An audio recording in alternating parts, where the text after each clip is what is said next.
Hai, kenalkan saya Ika, saya sekarang tinggal di Indonesia. Dan gue Didi, gue tinggal di Kanada. So, karena kita adalah dua sahabat yang terpisahkan oleh benua, jadi kita kepikiran kayaknya lucu ya kalau saya ngobrolin soal hidup di Indonesia versus Dan di local Kanada. sama di Kanada.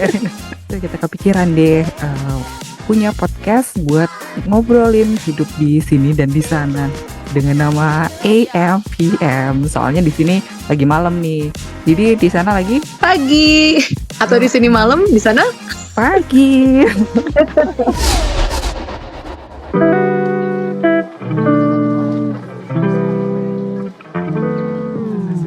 Oke, kembali lagi di AM/PM bersama saya Didi dan Ika from the future. From the future, Didi from the past. Karena Kanada beda 12 jam behind. Nah, kalau lagi standard time gini beda 12 jam. Ntar kalau ke daylight saving bedanya jadi 11 jam aja gitu. Ribet deh pokoknya tinggal di sini. Tapi gue bisa ngulang Ganti-ganti weekend waktu. gitu ya. Gue bisa ngulang Bisa. weekend gitu di sana ya, masih Sabtu. Besok kita udah mau hari Minggu, bentar Minggu, Senin pula. Aduh. Nah, iya. Jadi lo kalau berangkat dari Jakarta tanggal 25 November gitu ya, lo nyampe sini setelah 24 jam perjalanan, tanggal 25 November juga, 24 November juga gitu. Back to the Jadi, past. back from the past. Back to the past. Back to the past. Iya, rugi banget. Oke, kita mau ngomongin sesuatu yang kayaknya gue very excited about, very passionate in, karena akhir-akhir ini kerjaan gue juga banyak berhubungan dengan healthcare. Gue banyak sama orang praktisi di bidang kesehatan yang ternyata, wah, kayak gitu banget ya. Kayak gitu banget. Begitu ya kehidupan dokter ya. Gitu deh pokoknya, nggak bisa diomongin, nggak bisa dijelaskan gitu ya. Tapi udah kayak gitu banget juga mereka masih punya waktu ya ternyata buat asosiasi, buat ngurusin ini, buat sosial gitu kan. Jadi gue makin tertarik aja gitu. Gue makin menyesal kenapa dulu nyokap gue pengen gue jadi dokter, kenapa gue nggak dengerin gitu ya. Itulah namanya Anyway. penyesalan. Kalau penyesalan kan datangnya di belakang tuh. Kalau di depan pendaftaran gitu kan. Kalau lucu sih hari ini Kak. Emang biasanya enggak? Nggak terlalu. Oh gitu ya. Ya kita harus spill juga dong. Ini siapa sih yang diomongin nih? Ngomongin healthcare, ngomongin dokter. Yang udah nungguin di sana kayaknya udah deg-degan aja tuh. Disuruh ngomong apa gue gitu kan. Dia nggak akan tahu apa yang diomongin. Dia nggak dikasih aba-aba. Anyway, ini teman kita juga dari masa lalu ya. Main kita juga yang sampai sekarang masih kontak-kontak juga. Gue suka banget sih ngelihat Instagramnya kalau udah berhubungan sama makanan gitu karena bikin gue nge-chase. Cuma banyak banget Instagramnya yang sensitif konten yang sampai gak bisa ditampilkan gitu ya. Gue juga kalau saya pas ngelewatin nih sensitif konten semua. Ini nunjukin apa sih? Let's say hello to Dr. Histawara. Gue sebutin ya ini ya semua title di belakangnya. SPTHT BKL subs ONK dalam kurung K, FICS. Coba. Nah, mari kita minta jelaskan dulu itu apa itu semua. Iya. Hai Hista. Halo. Ini udah record nih. Oh, udah record tuh kan. Udah dari tadi. Banyak nasi goreng nih. Aja jadinya. Aduh, Dokter Hista. Coba dijelaskan tadi apa kepanjangan yang. Wah, panjang banget. Malu itu menemuin satu nisan aja itu kan. Di bawah mati ya title. Nama lengkap mah Histawara Suboto ya. Gue teman Didi nih sama ke SMA. Ya gelar mah itu mah gelar depan pastinya dokter, belakangnya SPTHT BKL. Dulu mah orang kenalnya spesialis THT. Kalau KL-nya tuh banyak dilupain. KL tuh apa ya? Bedah kepala leher sekarang ada lanjutannya. Jadi THT BKL bedah kepala leher. Nah, untuk di belakangnya lagi ya karena gue lanjut sekolah lagi untuk subspesialis untuk onkologinya THT ya. Jadi ada THT, BKL, on itu onkologi, ONK. Oke, onkologi. Oke. Terus FICS itu apa? Itu fellow international surgery ya, lanjutannya. Wah, serem banget. Fellow untuk seluruh dunia gitulah, dapat untuk fellow sertifikat aja sih. Oh, oke. Luar biasa. Berarti lo udah pantesan banyak sensitif konten ya, karena isinya ternyata itu ya bedah-bedah. Yep. Isi kepala, beneran isi kepala. Ngomongin untuk PHP-nya kali ya dia. Oh, terlalu spesifik banget ya. Kita sharing-sharing ya, ngomongin ke ya kesehatan di Indonesia, mungkin kita compare dengan ya mungkin di Amerika, di Kanada ya dia, gimana? Gimana ya, gitu aja ya. Tujuannya emang itu. Iya, tujuannya emang gitu. Kita pengennya yang ringan-ringan aja. Tahu dulu deh, bagian apa? Bagian apa dia di sana? Untuk healthcare apa? Jadi ngomongin gue. Jadi sebenarnya sih full time gue, kerjaan gue tuh di institusi pendidikan gitu ya, di college gitu. Cuman itu full time gue. Kalau part time gue itu yang mengikuti passion gue banget ya di communications. Jadi gue sebenarnya cuma bantu-bantu dokter-dokter ini. Gue nggak ada hubungannya. Gue satu-satunya orang yang nggak ada hubungannya, yang nggak punya bidang, nggak punya background di medical.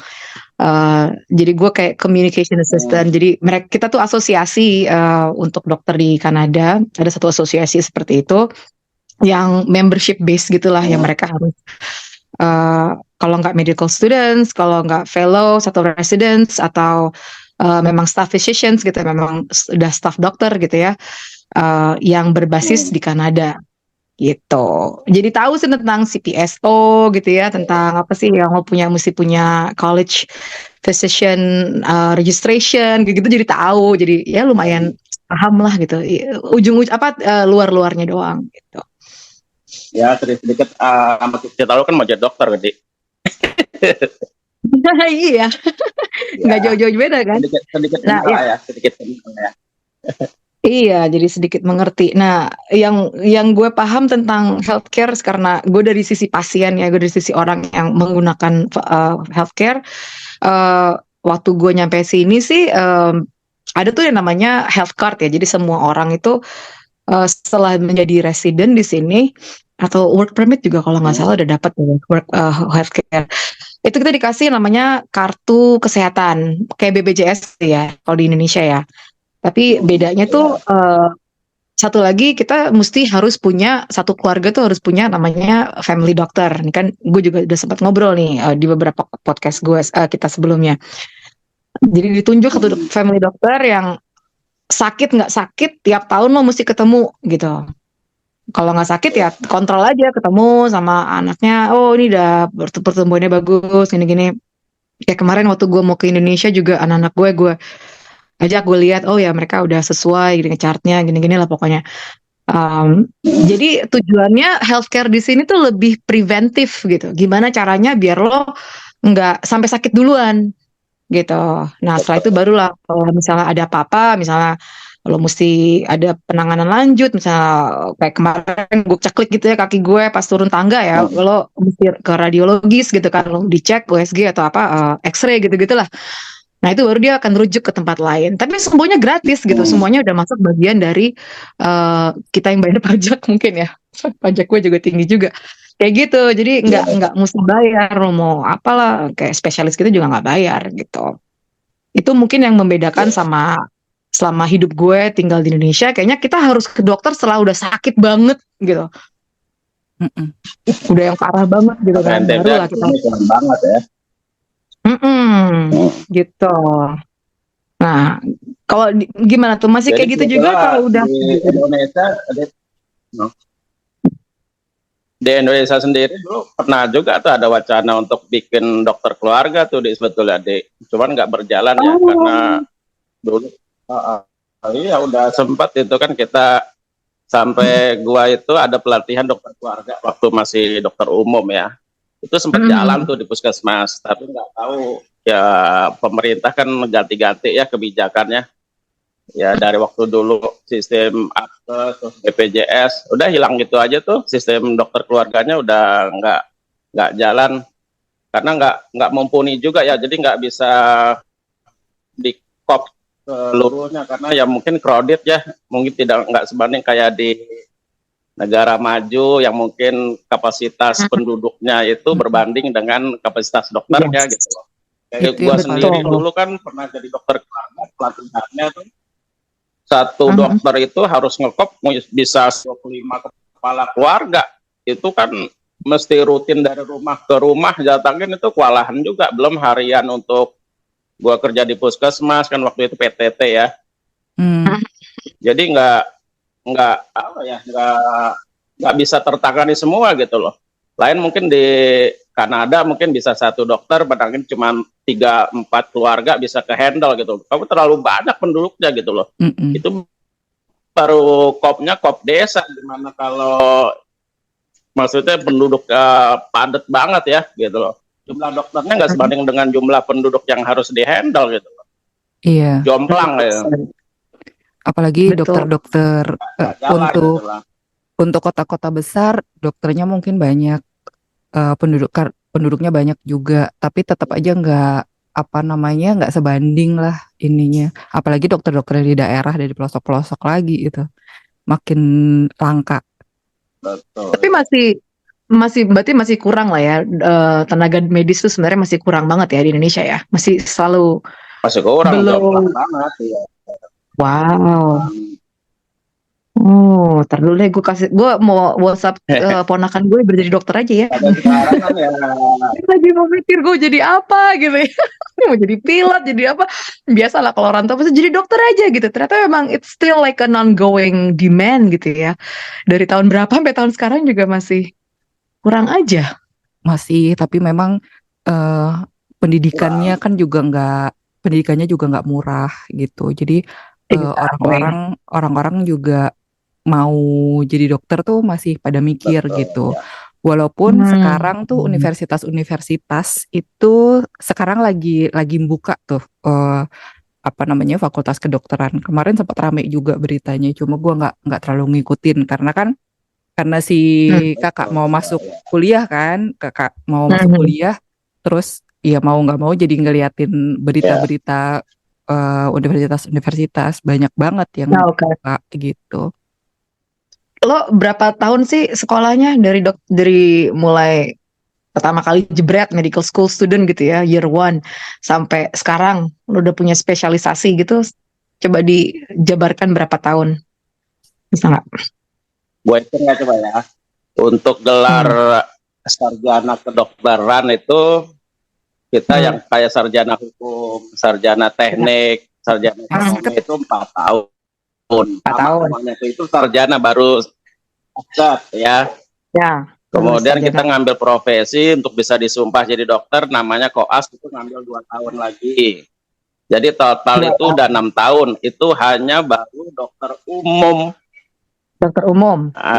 Habis dokter umum lanjut spesialis. Kalau mau lanjut spesialis ya, itu total 4 tahun. Ada yang 4 tahun, ada yang 5 tahun, bahkan ada yang 6 tahun, tergantung subnya spesialisnya mau yang diambil apa, kayak bedah, misalnya kayak Tiko tuh ya, Tiko teman kita tuh ya, itu bisa 5 tahun, 6 tahun itu, karena dia mayor.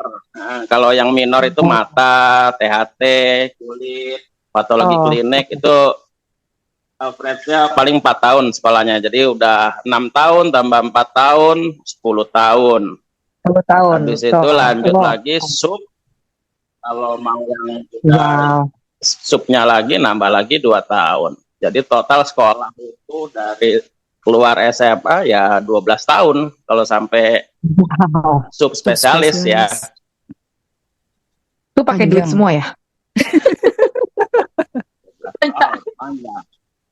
Pakai daun rontok nggak murah ya, terus terang di Indonesia ya memang ya jadi dokter itu ya masih impian sama orang tua ya. Semua orang tua pasti kalau ditanya anaknya mau jadi apa gitu kan. Maunya jadi dokter, ya itulah. Jadi udah sekolahnya lama, biaya tinggi. Ember, ternyata. Gua kemarin anak gua sampai sekarang nggak mau jadi dokter. Dari 4 ini nggak tahu nih siapa yang mau nerusin cita-cita bapak ibunya nih. Jadi yang Serius, satu biasanya ini kalau udah anak dokter, gimana? tahu, yang nomor 1 ini udah diarahin, udah dihus-hus, ayo coba masuk dokter, nggak mau, dia kekeh dengan arsitek. Dia gua kemarin ke lihat-lihat ke Binus kan, ngecek ke Trisakti.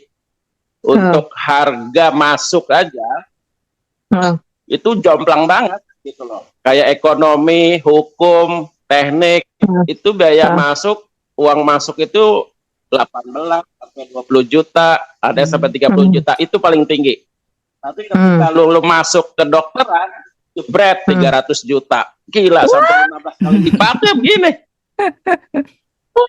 Jadi sampai tamat udah diperkirakan sampai sumpah itu bisa habis 500 sampai 700 juta.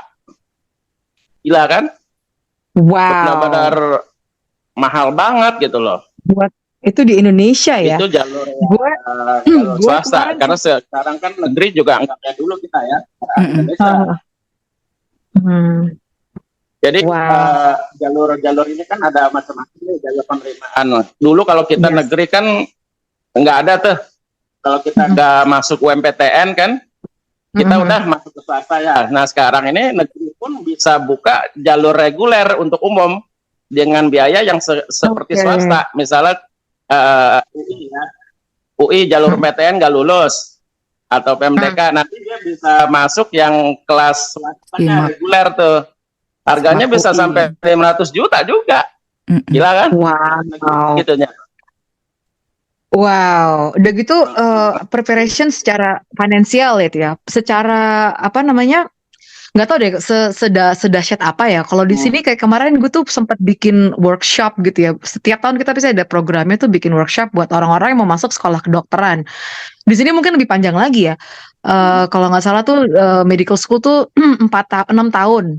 Itu baru medical school doang. Setelah itu nanti ada postgraduate year-nya dari sampai 6 tahun. Dan itu dulu fellowship.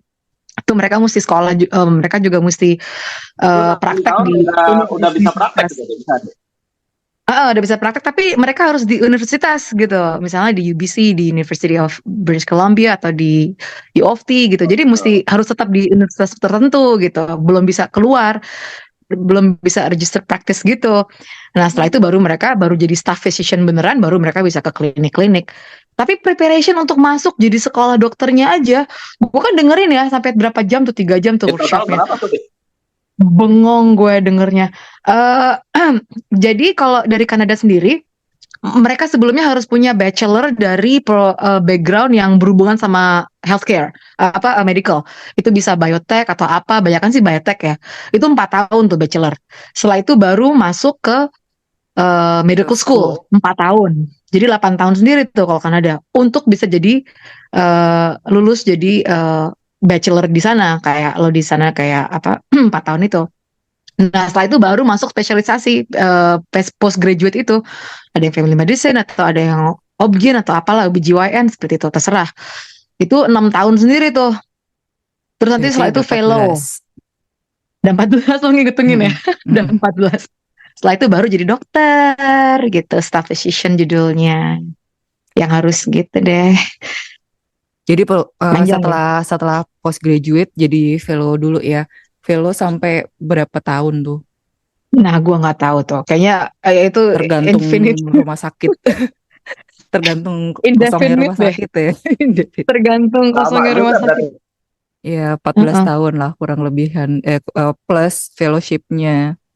Nah, makanya banyak yang ngakalin orang-orang sini pada kuliah di kalau nggak di Inggris, di Ireland. Karena mereka bisa ada banyak program dokter cuma 6 tahun. Cuman gitu loh. Tapi itu udah langsung bisa lulus medical school, cuma balik ke sini cuma untuk ngambil residency gitu. Jadi nggak terlalu panjang. Iya, bisa kepotong 2 tahunan lah ya. 6 lumayan di diskon 2 tahun kan. Jadi lo mesti kuliah di 12 luar negeri luar negeri gitu. dulu. Gila ya, jadi dokter kayak gitu banget ya, pantesan ya mahal ya kalau berobat. Temen Ternyata. gue tuh lulus jadi esket aja sekitar 8 tahun kayaknya. Wow. Wow. Pokoknya di 8 apa 6 ya, karena dia diancam DO karena Oh my God. ya karena ngapain coba dia kerja jadi Iya. IO, dia jadi lebih enjoy jadi IO. Sampai diancam bapaknya, lu pokoknya lulus dulu, esket dulu gak apa-apa gitu kan. Ya udah akhirnya karena dia lebih dia takut juga sama bapaknya kayaknya, karena dilulusin, dikelarin lah sekolahnya seenggaknya. Oh gitu, karena takut orang tua. Lu sempet Ya, kayak gitu nggak, Hista? Sempet kerja di tempat lain gitu atau ngapain yang nyambi-nyambi gitu? Sempet jenuh nggak sih sama ngeliatin pas baru esket aja kita udah koas itu ya nyambi-nyambi. Dulu kan belum ada yang izin praktek sampai 3 tempat ya, bisa banyak tuh, 8 kalau kuat sih nggak apa-apa. Ya nyambi di klinik-klinik 24 jam. Oh, dia nyambinya di klinik ya. kalau ya. Hista itu apa namanya, emang udah diniatin banget kan jadi dokter. Nah, kalau temen gue ini niatnya jadi pengusaha, jadi event organizer sampai sekarang. Kemarin dia itu nge-WO-in apa namanya my wedding itu, gue langsung kontak dia. Gue akhirnya gitu. mau nikah deh gue, lo urusin mulai dari dokumen sampai nanti ya. Oke Mbak, kalau seandainya nggak dia yang ngurusin, kayaknya mundur lagi saking males ngurusin dokumen. Oh my God. Tapi ya Ampun. sekarang dia sudah dokter, udah pakai gelarnya juga gitu, karena akhirnya dia menyelesaikan esketnya, terus dia PTT kalau nggak salah di mana ya, di Jawa, di Kebumen atau di mana itu, sekitar dua tahunan lah. Cuma kayaknya dia nggak mau ambil spesialis, dia malah justru ngambil coach. Jadi ngambil profesional coach kan, sama kayak gue. Mungkin karena kita dulu basisnya ya volunteeran di youth center ya, jadinya lebih banyak jadi konsultannya, walaupun kita juga lebih spesifik ke case pro kan, kesehatan reproduksi, yang mana waktu zaman-zaman gue dulu kuliah itu orang masih sangat-sangat tabu gitu. Jadi sebetulnya kalau seandainya healthcare, mungkin gue yang terjun duluan di prakteknya. Teman-teman masih pada kuliah, kalau gue langsung ke lapangan. Cuma gue masih masih antara konselor untuk psikologi sama ya kalau pas lagi harus penyuluhan soal case pro ya mau nggak mau kita menginilah ya, kita handle juga. Jadi paling kalau seandainya di masyarakat gitu ya, pas lagi kita kasih penyuluhan gitu, suka ditanyain atau suka dipanggil Bu Dokter gitu, karena kita jelasin kesehatan reproduksi kan. Terus habis itu gue paling nggak mau ditanyain gitu lulusan mana. Kalau seandainya orang-orang pada tahu gue orang hukum gitu kan, mereka pada bingung dong. Ini orang hukum kok ngurusin beginian gitu. Tapi ngomongin masalah dokter ya, orang tua pengen kita jadi dokter tuh, orang tua gue enggak. Tapi gue inget banget di SMA kelas 2 kita itu kan diajarin, kelas 2 apa kelas 3 ya, diajarin bahasa Inggris sama Bu Hifna or siapa gitu. Pokoknya ibu guru kita waktu itu kecil gitu. Orangnya putih gitu. Dia pernah bilang sama gue gini, Ika, saya tuh gak bisa membayangkan profesi lain buat kamu selain jadi dokter, katanya gitu. Seriusan, gue inget banget.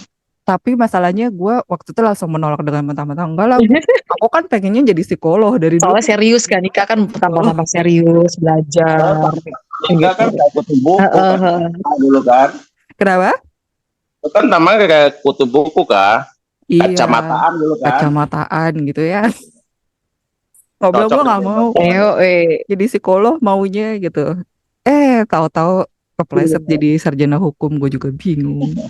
Ada teman gua tuh kayaknya Hista. teman gue juga gitu, nggak tahu tuh cita-citanya kecilnya apa ya. Jadi dia pinter tuh waktu kuliah tuh, sampai IPK-nya 3,8, lulus jadi dokter. Tapi Wow. terakhir-terakhir dia pas sudah jadi dokter, malah sering muncul di TV One, gue nggak mau sebutin namanya. Dia jadi presenter untuk bawa-bawa acara gitu loh. Dokternya nggak tahu ya. Nggak kepake. Tapi itu masih bisa versatile ya, dokter kalau mau kemana aja bisa gitu. Cuma kita kalau mau ke dokter nggak bisa gitu, harus sekolahnya yang beda gitu kan. Ember. Lo mau jadi dokter, lo mau nyemplung ke kerjaan gue juga bisa. Ini teman-teman gue nih yang gue kerja kolik gue ini juga, mereka juga ngerjain desain gitu. Mereka juga bisa, mereka punya a good eye of design juga gitu kan. Hobinya mereka sih. Kalau gue kan jadi mata pencarian gue ya. Mata pencarian dia gue bedah-bedah kepala orang gitu kan. Tapi gue dulu gara-gara gue kerja di klinik juga kan ya, jadinya apa namanya, ya masuk ruang operasi juga gitu, observe dokter yang masang alat KB kayak gitu. Jadi vasektomi, vasektomi, tubektomi gitu. Gue ikut di itunya, ikut jadi observer di ruangan gitu. Gue jadi bisa melihat, wow, ternyata perut itu isinya begitu ya. Oh my god, lapisannya banyak ya gitu. Wah, seru lah pokoknya. Tapi ngomong-ngomong soal kesehatan, gue jadi penasaran, ada perbedaan nggak sih waktu zaman sebelum COVID sama sesudah COVID untuk masalah kesehatan sendiri? Soalnya beberapa temen gitu ya mengeluhkan, gue dulu kayaknya pas lagi sebelum kena COVID gue baik-baik aja deh. Misalnya flu ya cepet sembuh, ini segala macam, nggak gampang kena flu. Tapi sekarang setelah COVID gitu, setelah masa-masanya COVID nih, apalagi buat mereka yang udah pernah kena gitu, katanya jadi lebih rentan ya. Bener nggak sih? Lebih aleman gitu ya? Lebih cepet kena ini, sakit gitu. Penyakit. Kalau gue pribadi biasa-biasa aja ya, nggak ada bedanya sih Kak. Di praktek pun juga nggak ada perubahan ya? Nggak ada perubahan sih, biasa aja. Cuma ya mungkin kalau bidang gua untuk THT, kan banyak tuh pasien-pasien yang kemarin COVID yang hiposmia ya, yang nggak bisa nyium tuh. Nah itu udah jadi permanen jadinya ya. Jadi keluhannya ya nggak bisa nyium sama sekali sampai sekarang gitu loh. Oh ya, bisa sampai segitu? Iya, jadi udah permanen disorder, udah olfactory cell-nya untuk penciumannya udah rusak, nggak bisa diperbaiki. Itu aja sih kalau itu. Tapi kalau dampaknya habis COVID terus imun tambah sakit, tambah lemah, kayaknya enggak sih. Karena gue juga mantan COVID juga, biasa-biasa aja sih. S-COVID ya? Oh ya, kalau yang lain enggak itu sih. Mungkin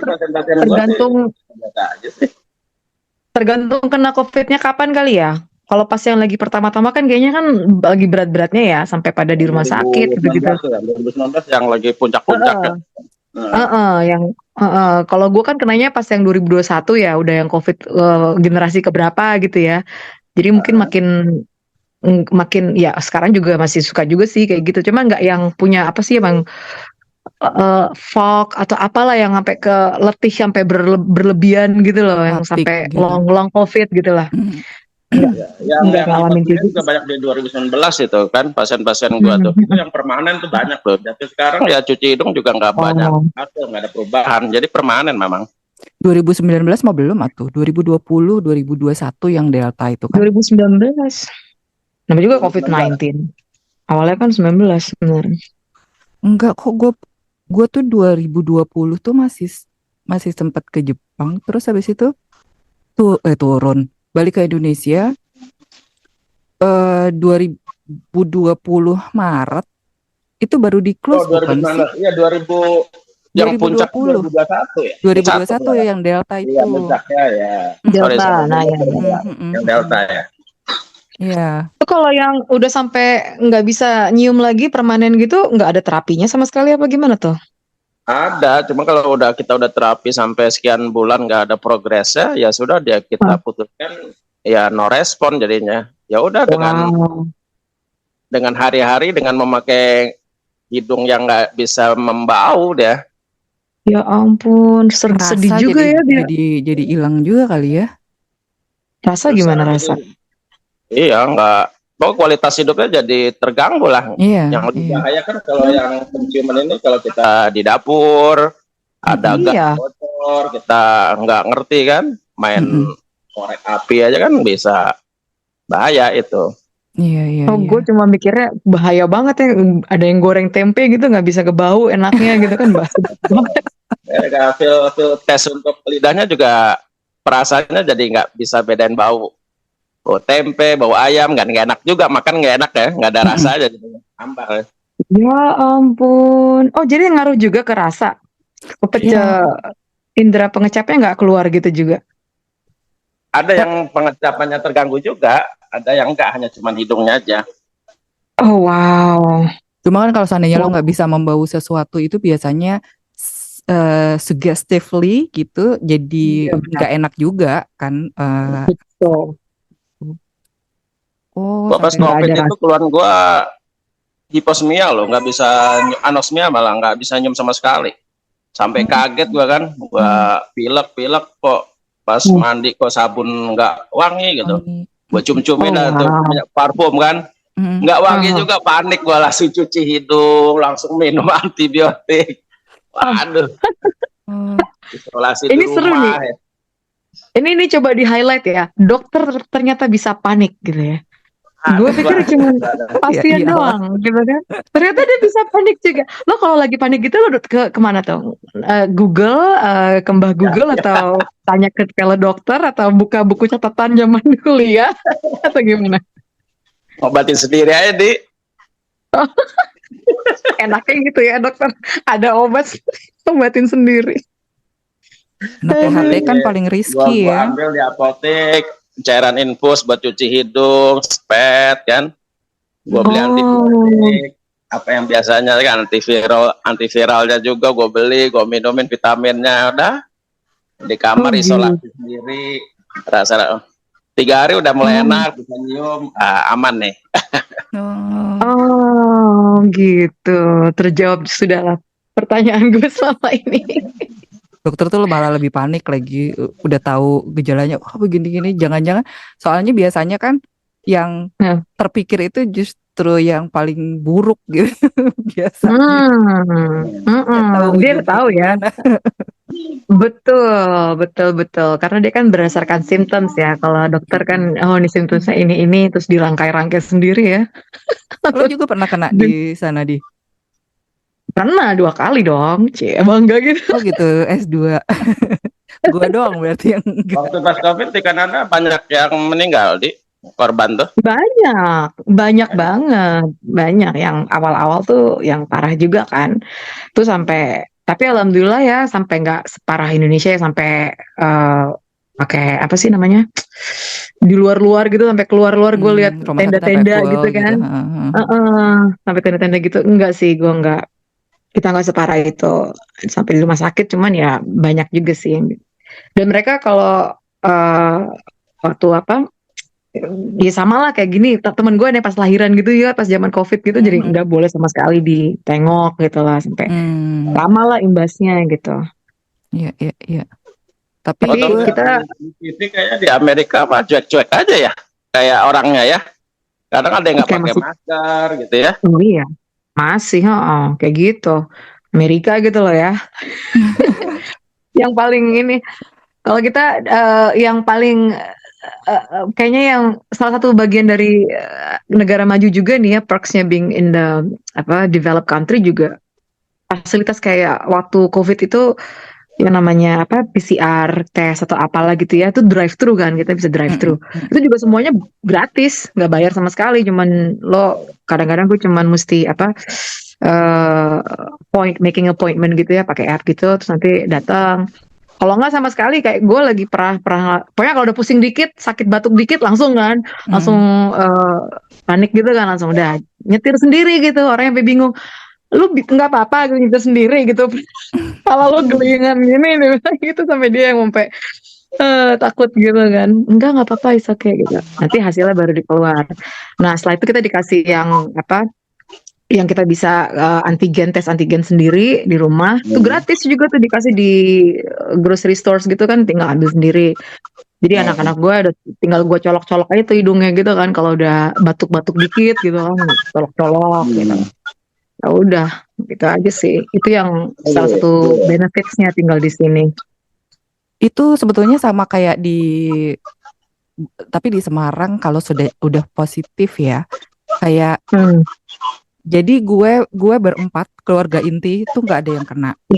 Terus waktu itu kan si kakak udah di Semarang dong, udah di Semarang. Jadi gue nggak ketemu sama dia tuh berapa lama gitu, pokoknya nggak boleh lah, Semarang Jakarta udah jauh. Nah terus nggak tahu gimana ceritanya, tiba-tiba dia laporan, aku kok kayaknya nggak enak badan ya gitu, tapi nggak yang sampai kayak sakit banget. Terus akhirnya gue bilang, apa aku perlu cek ya? Dia bilang gitu. Ya udah loh, cek aja gitu. Malam-malam tuh dia PCR dan ternyata hasilnya beneran positif. Itu kan di Peduli Lindungi itu kan laporan gitu ya. Cuma si kakak waktu itu belum 17 tahun. Jadi dia nggak bisa dapat fasilitas macam-macam gitu. Tapi dia lapor lah ke RT, RW kan harus tahu juga gitu seinian. Terus habis itu gue lupa rinciannya gimana, karena dia masih 17 tahun, akhirnya petugas puskesmas yang datang ke rumah. Petugas puskesmas yang datang ke rumah, di rumah dicek satu-satu, ternyata yang positif ada 2 gitu. Si sepupu gue kayaknya yang pertama kali kena itu sepupu gue, cuma nggak berasa lah, atau udah mau selesai gitu sebetulnya, nyambung ke si kakak. Terus abis itu ya udah yang dikarantina berdua di rumah, petugas puskesmas aja akhirnya WA-WA-an gitu. Jadi obat, vitamin apa segala macam juga langsung di drop di rumah. Nah, yang gue oke lah, itu mungkin masih standar gitu ya di dalam pikiran gue kalau seandainya puskesmas di Jawa Tengah sana, di Semarang. Terus yang gue agak-agak sedikit surprise itu adalah begitu semua sudah negatif, rumah itu disinfektan sama puskesmas juga. Gue bilang, wih, dan itu gratis juga biayanya. Gue bilang, sampai segitu itunya ya gitu, sampai segitu apa namanya, komprehensif lah gitu, dari A sampai Z semua ituin di situ gitu kan. Ya udah, akhirnya ya gue cukup bersyukur juga lah ada yang ngerawat di sana kan. Di sini kan emaknya udah ini aja. Dulu tuh bahkan karena kita nggak bisa saling ini ya, kita nggak bisa saling mengunjungi dan yang lain-lain. Jadi gue sama si kakak tuh udah gini, so whoever kita get any COVID gitu ya, terus memang harus pergi ya, udah relain aja gitu. Karena sepupu gue, kakak gue yang anak 14 tuh dulu, itu termasuk generasi pertama yang kena COVID dan akhirnya nggak ada. Jadi ya meninggal, memang sudah sakit. Jadi gue ngerasanya dia pulang dari Jerman ke sini sakit beberapa kali, terus pas lagi COVID dia kena duluan, ya terus pulang duluan gitu. Di makaminnya juga kita cuma dikasih kabar aja, karena kan nggak boleh kan waktu itu kan. Nggak boleh ini, jadinya ya udah gitu, kita cuma bengong doang. Ya, ternyata sampai sekejam itu gitu ya. Iya banget. Ini segue dari masalah COVID, gue pengen tahu sih, kalau orang tadi kan terjawab juga pertanyaan gue tentang dokter yang ternyata juga panik juga. Kalau dokter tuh juga ikut menerapkan hidup sehat nggak sih, kayak makan gitu kan? Kalau gue lihat Instagram lo soalnya Insta ya, itu semua isinya tempe mendoan, duren gitu ya. Yang kalau kita ke dokter, kurangi makan gorengan gitu-gitu kan? Kalau gue mah ya dokter kan juga manusia lah, biasa aja. Iya.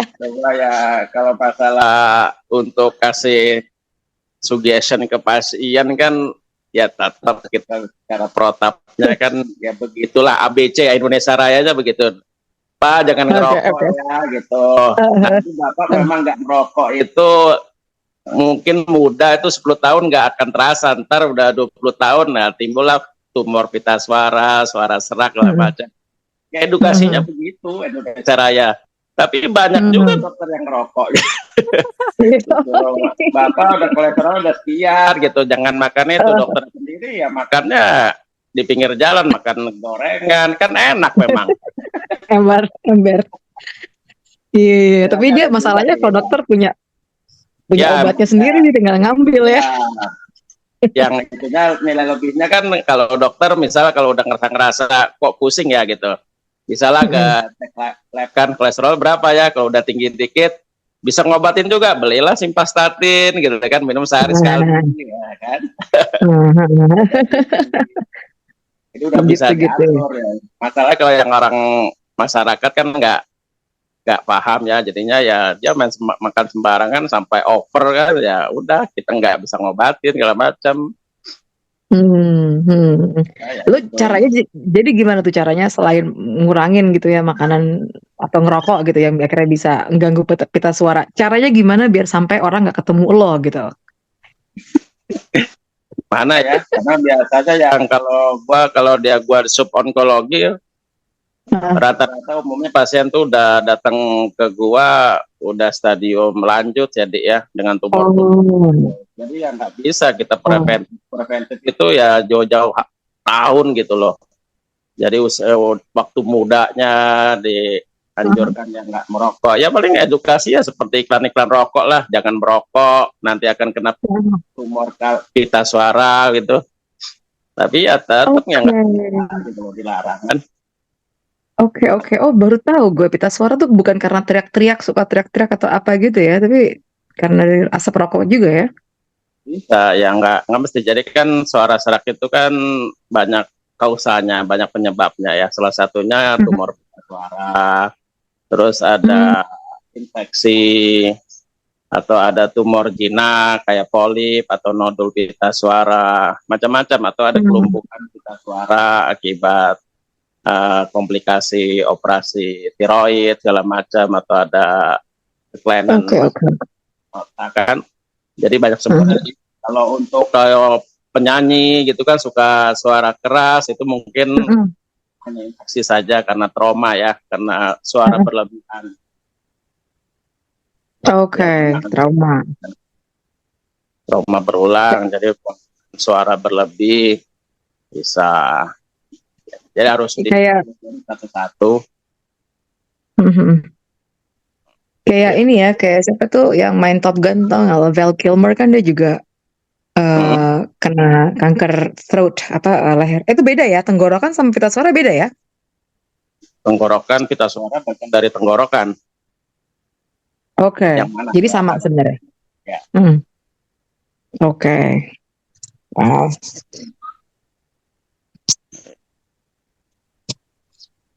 Karena banyak ya kalau kasus-kasus, tapi kalau negara maju di Kanada mungkin untuk tumor-tumor yang udah parah-parah gitu jarang ya dia. Nggak tahu juga sih. Preventifnya udah lebih bagus kali ya. Dia kalau ada keluhan suara serak gitu misalnya gitu langsung berobat gitu. Jadi bisa itu tuh mungkin gitu loh. Nah, itu tuh kayaknya bedanya tuh. Gue sampai sini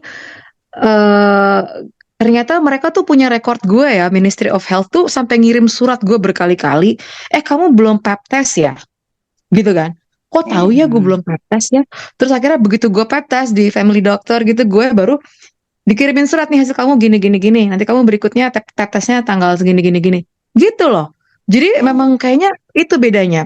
Jadi gimana caranya biar sedini mungkin tak ketahuan kalau ada apa-apa gitu kan, sampai jauh banget kan. Gue sampai ini kok resek banget sih gue dikirimin surat gini kan, jadi kesel lama-lama ya, mau nggak mau ya karena gue pap test. Terus ada keluhan dikit gitu, misalnya kalau umur kita kan udah mulai perempuan udah disuruh mamogram gitu kan. Belum wajib sih di 50 tahun sebenarnya, cuma kalau ada keluhan sedikit gitu, ada apa langsung disuruh mamogram. Terus nanti dikejar terus loh, jadi dokter gue tuh ngejar gue mulu gitu kan, jangan dong. Udah di tes gitu kan, gue suka anxiety gue langsung off the roof gitu kan, gue mau mati di bentar lagi gitu kan. Tapi ya itu mungkin salah satu bentuk pencegahan yang sedini mungkin yang lo bilang itu gitu. Iya. Sampai belum ketemu pun juga harus sampai kita dikejar terus gitu. Kita mau tahu nih hasilnya, lo sehat nggak gitu kan? Kalau nggak sehat lo mesti gini-gini gitu. Jadi itu sih bedanya yang gue merasa banget ya, nggak sampai mungkin yang di Indonesia belum sebegitunya ya. Lo belum pap test, belum ini ya bodo amat gitu kan. Mungkin Ya orang ada medical yang check up di sini aja yang setahun sekali ngejar-ngejarnya susah.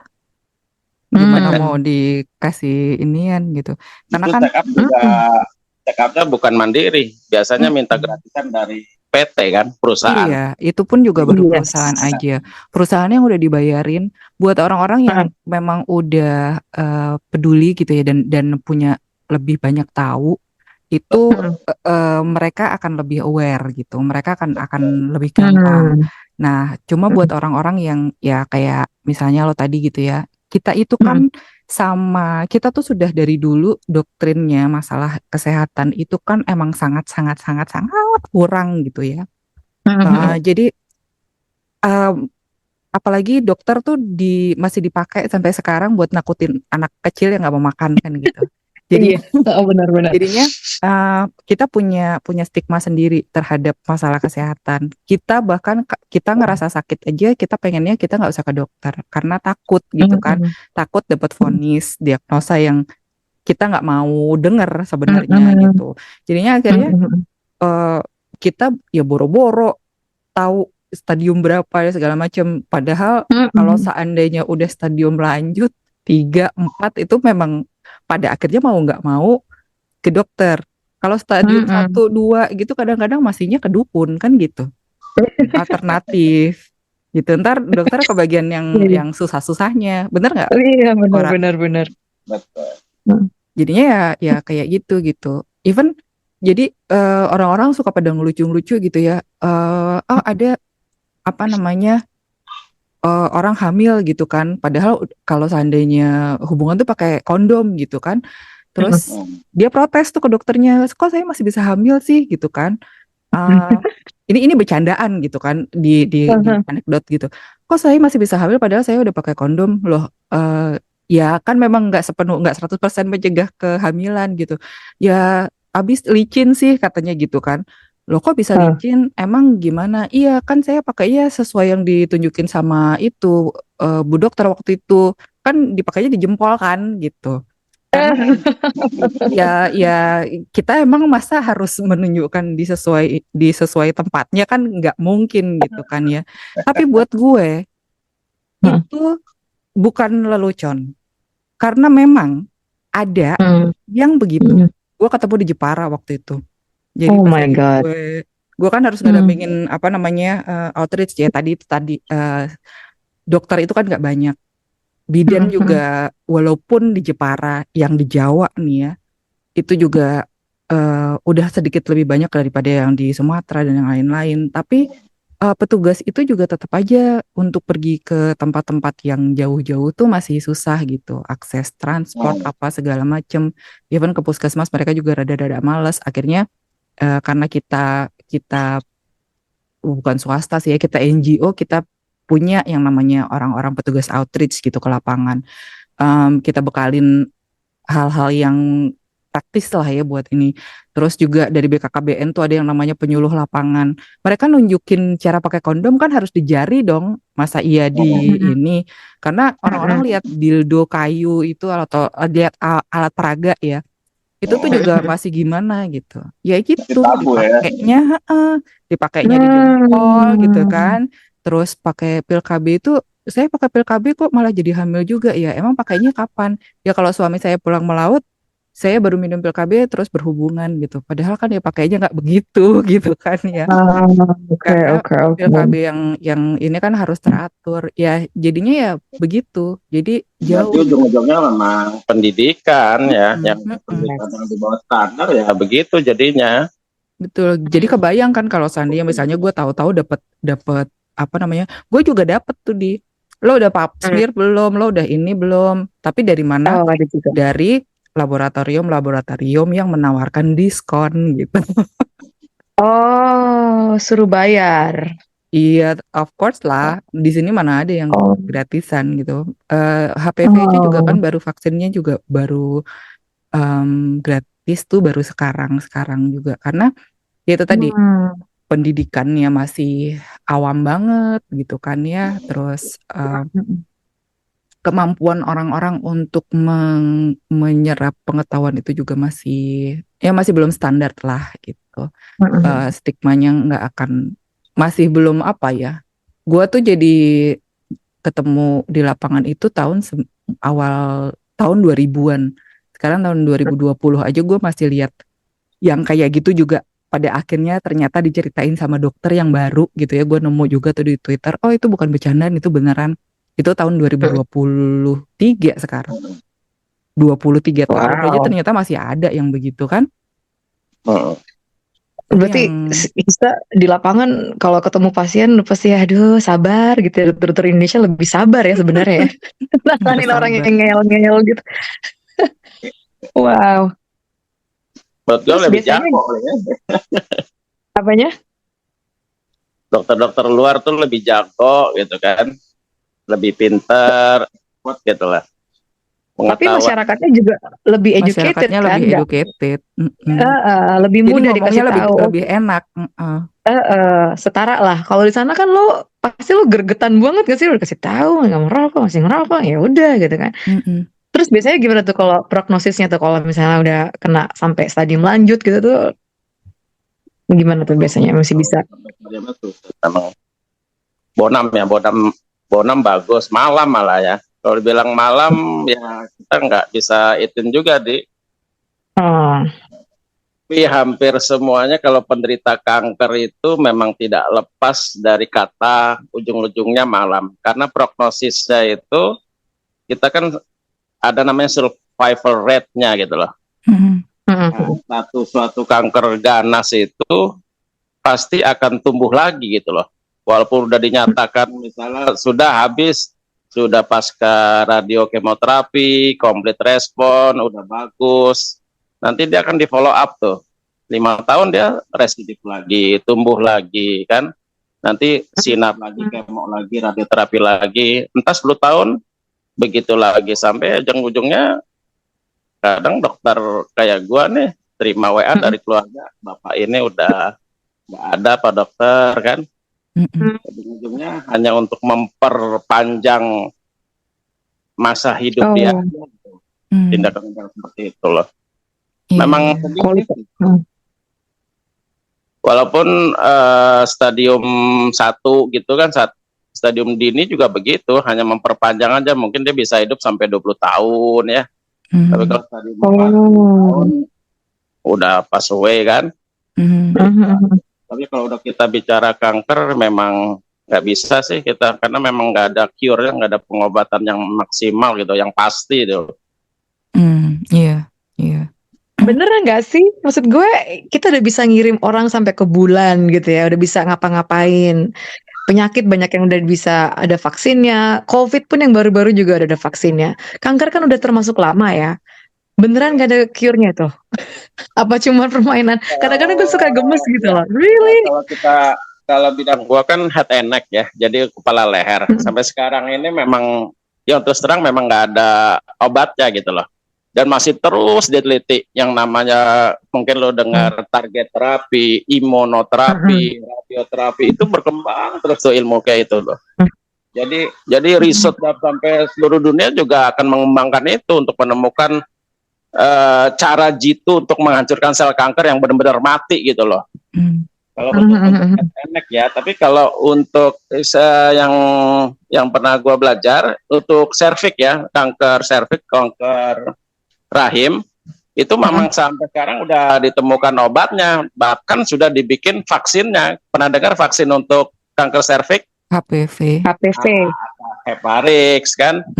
Nah kalau juga ada. Di kandungan ada tuh, memang sudah diteliti karena dia kumannya kan bukan kuman etiologinya udah pasti dia, karena dia HPV virus ya, virus. Nah itu udah diteliti, dia udah dikembangkan terapinya sampai udah dibuatkan vaksinnya untuk supaya tidak timbul CA cervix itu. Tapi kalau untuk head and neck sampai sekarang terus terang belum ada yang obat yang jitu untuk menghancurkan itu. Dari namanya karsinoma nasofaring, tumor laring, tumor pita suara itu, tumor sinonasal, tumor orofaring, sampai sekarang belum ada, Di. Tempatnya vital juga soalnya kan ya. Ya, organnya organ vital, dia dekat dengan organ otak, dengan organ mata, segala macam ya. Dan metabolismenya itu yang hebat karena daerah kepala dan leher itu, apalagi leher itu banyak kelenjar getah bening, pembuluh limfa, itu yang cepat dia untuk menjalar ke kemana-mana gitu. Betul. Ke paru, ke ginjal, ke usus, ke hepar. Wow. Membuat dia pasien lebih cepat untuk nggak bertahan dia untuk bertahan hidup. Jadi ya kita bicaranya cuma survival rate-nya aja.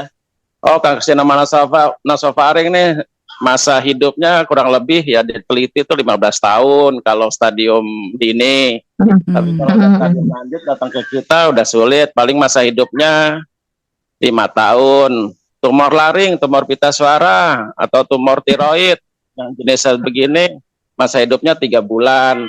Ya itulah makanya kalau ada di TV-TV bilang dokter mungkin memperkirakan masa hidup kurang lebih begitu, itu karena berdasarkan penelitian sudah di research gitu loh. Tumor ini dengan jenis sel begini masa hidupnya cuma 3 bulan. Tumor ini dengan selnya seperti ini masa hidupnya 5 tahun. Ya, tapi kan ya itu kan dibilang kalau di TV-TV itu di sinetron bukan ngarang ya, tapi memang udah dari hasil evidence based. Wow, termasuk ini. Wow, termasuk yang vital juga ya. Gue pikir bahasanya kayak lung cancer atau pankreatik gitu yang bener-bener kayak udah final banget kalau udah stadium lanjut. Ternyata bener juga ya, karena banyak dengan kelenjar berhubungan dekat dengan kelenjar getah bening ya, dekat ya dengan. Wow, jadi banyak tahu nih informasi ini tentang dunia kesehatan dari Dokter Histawara. Udah itu aja kali ya, kita karena terlalu berat jadi kita udah lumayan informatif dan semoga bermanfaat juga paling enggak. Semoga bermanfaat juga buat kita yang tadi kayak sudah disebutkan nama Hista ya, biar gimana caranya mencegah gitu kan, walaupun jangan sampai terlambat gitu. Masih ada lah kata-kata yang belum terlambat ya, untuk misalnya untuk berhenti merokok seperti itu kan salah satu penyebab utama dari penyakit ini kan. Betul. Jadi kita dikasih reminder gitu ya, untuk menjaga kesehatan. Makan enak perlu, tapi secukupnya gitu kan ya. Yes, itu dia. Diimbangi lah ya sama olahraga gitu paling enggak ya. Betul. Bisa nggak sih, masih bisa nggak sih diimbangi olahraga itu sebenarnya pengaruh juga nggak sih? Kalau gue habis makan gorengan nih plastik gitu kan, terus gue habis ini gue mau lari gitu. Bisa lah, bisa balance ya. Sip. Ya udah kalau gitu, terima kasih banyak informasinya Dokter Histawara dan juga Ika yang sudah sharing juga tentang topik kita pagi ini. Malam ini kalau di Indonesia malam ini pagi ini, betul juga. Sampai ketemu lagi.